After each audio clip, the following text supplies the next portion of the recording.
அனைவருக்கும் கணித வணக்கம். இப்போ பார்க்க போகிறது 8ஆம் வகுப்புக்குரிய கணக்கு பயிற்சி 1-4 6ல் 2வது கணக்கை பார்க்க போகிறோம். நீள் வகுத்தல் முறையில் வர்க்க மூலத்தை காண்க அப்படின்னு சொல்லி கொடுத்துருக்காங்க. கொடுக்கப்பட்ட நம்பர் 6889. இது நீள் வகுத்தல் முறையில் இப்போ நம்ம கண்டுபிடிக்க போகிறோம். 6889 நீள் வகுத்தல் முறை அப்படின்னா இது மாதிரி போட்டுக்கிறோம். கடைசியிலேருந்து 2 இலக்கங்களை அடி கோடிட்டு வந்துட்டே இருக்கணும். இப்போ பார்த்தீங்கன்னா 2 நான் போட்டுட்டேன்.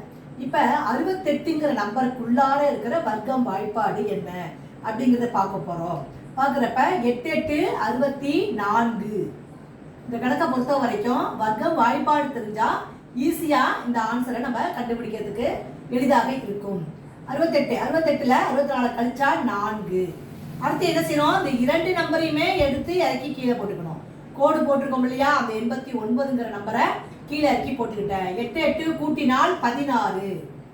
இப்போ இந்த 16ஓட எந்த நம்பரை போட்டு பெருக்கினால் ஆன்சர் இந்த நம்பர் வரும் அப்படிங்கிறத நம்ம பார்க்க போகிறோம்.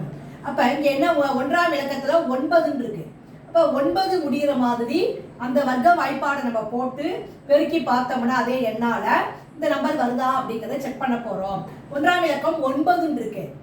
அப்போ 3 போட்டு பெருக்கினா 3 9, 7 போட்டு பெருக்கினாலும் 7 7 49.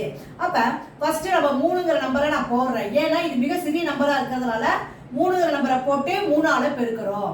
பெருக்கினால் 3 9, 6 3 18, மீதி 1, 1 3 3 1 4. அப்போ 3ங்கிற நம்பர் தான் இதுக்கு பொருத்தமாக இருக்கு. அப்படிங்கிறப்ப 3ங்கிற நம்பரை இங்கேயும் போட்டுக்கிறேன், இந்த இடத்துல போட்டுக்கிறோம்.